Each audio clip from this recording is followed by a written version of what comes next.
So okay class 12 का यहाँ पे एक इंपॉर्टेंट क्वेश्चन है इंटीग्रेशन का। क्या करना है, integration of sine square x upon 1 plus cos x का होल स्क्वायर। देखो यहाँ पे आपको दो आइडेंटिटीज बताऊंगा क्या होती हैं। सबसे पहले आइडेंटिटी देखते हैं, हम देखते हैं साइन 2x की। तो साइन 2x क्या होता है आपका, 2 साइन एक्स कॉस एक्स। ठीक है, ये आपकी आइडेंटिटी होती है। लेकिन अगर हमको साइन एक्स की आइडेंटिटी लिखनी है, साइन एक्स की आइडेंटिटी लिखनी है, तो यहाँ से मैं साइन एक्स की आइडेंटिटी क्या लिख सकता हूँ, एंगल का हाफ हो जाएगा, तो 2 sine x by 2 cos x by 2 हो जाएगा।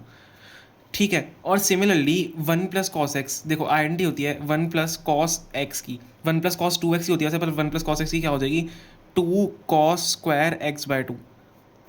ठीक है, 1 प्लस कॉस 2x की होती है 2 कॉस स्क्वायर एक्स होती है, लेकिन ये होती है देखो 1 प्लस कॉस 2x की, लेकिन 1 प्लस कॉस एक्स की क्या हो जाएगी, 2 cos square x by 2, angle का हाफ हो जाएगा। इन दोनों वैल्यूज़ को इसमें क्वेश्चन में डाल दो। कैसे डालेंगे, अब साइन स्क्वायर एक्स है तो 2 sine x by 2 cos x by 2 का होल स्क्वायर लिख सकते हैं। ठीक है, अपॉन में 1 प्लस कॉस एक्स का होल स्क्वायर है, तो 2 cos square x by 2, 2 cos square x by 2 मैं लिख सकता हूँ।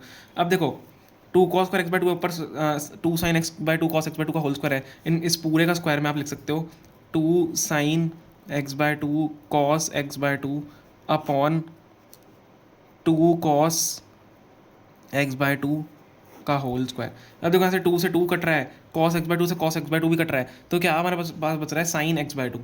ठीक है, यहाँ से हमारे पास क्या बच रहा है, साइन एक्स बाय 2। अच्छा, कॉस स्क्वायर था नीचे, कॉस स्क्वायर एक्स बाय 2 पूरे का स्क्वायर हो जाएगा, cos square x by 2, sine square x by 2 होगा ऊपर, और नीचे कॉस स्क्वायर एक्स बाय 2 होगा। हाँ देखो बाद में हो जाएगा वो, तो एक कॉस नीचे बचेगा यहाँ पे कि 2 कॉस स्क्वायर एक्स बाय 2 है, कॉस स्क्वायर एक्स बाय 2 है, तो sine x by 2 sine square x by 2 upon cos square x by 2।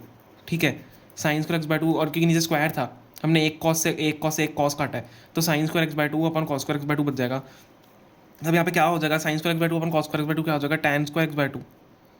ठीक है, टैन स्क्वायर एक्स बाय 2 हो गया, लेकिन हम डायरेक्टली टैन स्क्वायर एक्स का इंटीग्रेशन कर नहीं सकते हैं, तो इसको मैं कैसे लिखूंगा, मेरे को अगर सेक की फॉर्म लिखना है तो sec square x by 2 minus 1। ठीक है, मैं इस फॉर्म में इसको लिख सकता हूँ सेक की फॉर्म में अगर हमको करना है, तो क्या हो जाएगा ये, सेक्स स्क्वायर एक्स का इंटीग्रेशन क्या होता है, सेक्स स्क्वायर एक्स का इंटीग्रेशन होता है tan एक्स। तो एक सेकेंड, इसका इंटीग्रेशन जब हम करेंगे तो tan एक्स बाय 2, लेकिन जब एंगल होता है, एंगल का जो डिफ्रेंशिएशन होता है वो अपॉन में चला जाता है, मतलब डिनोमिनेटर में चला जाता है, तो एक्स बाय 2 का डिफ्रेंशिएशन 1/2, तो 1/2 डिनोमिनेटर में चला जाएगा। ठीक है, माइनस 1 का क्या हो जाएगा, x हो जाएगा।